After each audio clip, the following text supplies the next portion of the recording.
Spector never talked to you about Bat Out of Hell. Is that true? No, he knew about it. One time I met him, he was too busy telling me jokes. He's a frustrated Borscht Belt comic. But he told me great jokes, but he knew what I had done.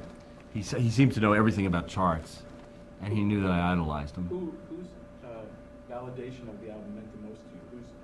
Who loving the record over the years has meant a lot to you? You know, it's hard to say. I'm always amazed.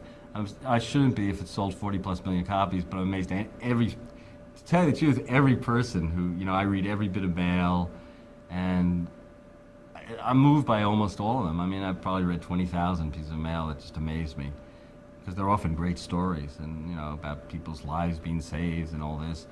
As far as people specifics, I'll tell you one that stands out is George Martin, the Beatles producer. When I finally met him, which wasn't until 1995, I think, I was totally thrilled because he was a huge fan.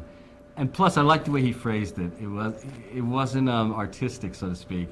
It was a party given by Andrew Lloyd Webber, who I was working with, and George Martin was there.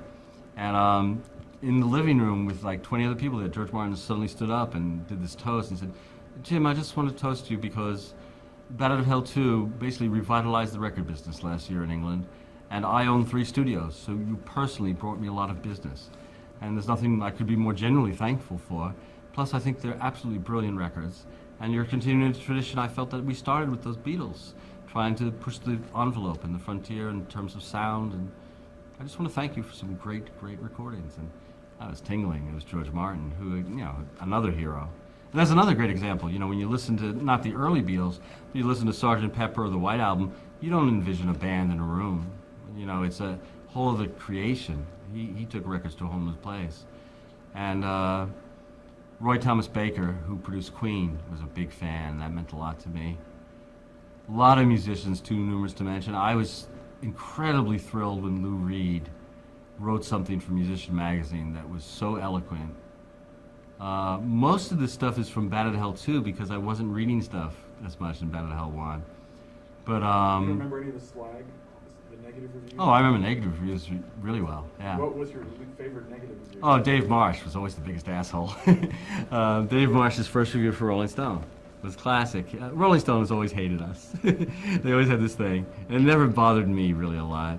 It always sounds contrived, but it's true. I'm not really bothered by bad reviews, unless it really kills the project. I don't think it can if the thing's good. Meat was more bothered, I think, than I was. And I remember the first Rolling Stone review was Dave Marsh, and it was very short. That pissed both of us off. It was like 2 paragraphs. And he basically said it was junk, and that it didn't have a prayer. And he said, luckily we won't have to care about this because it'll be forgotten in 2 months or something. And he just slagged it off totally, I can't remember specifics, but everything, vocals, the writing, production. And